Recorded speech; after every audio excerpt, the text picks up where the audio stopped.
அனைவருக்கும் வணக்கம். எல்லோரும் நல்லா இருக்கீங்களா? தேங்காய் உடைச்சி எண்ணெய் ஆட்டிடலாமா? ஒரு குட்டி வீடியோ. இது நல்லா விளைஞ்சு மரத்துலேருந்தே விழுகக்கூடிய நெத்து.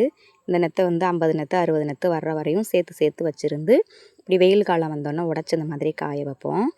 உடைக்கையிலே பார்த்திங்கன்னா பிறக்கி போட்டு ரொம்ப நாள் ஆச்சு இல்லையா, அதனால் தேங்காய் முளைக்க ஆரம்பிச்சிரும். அப்படி முளைக்கும் போது வர்ற பூ தான் அந்த தேங்காய் பூ.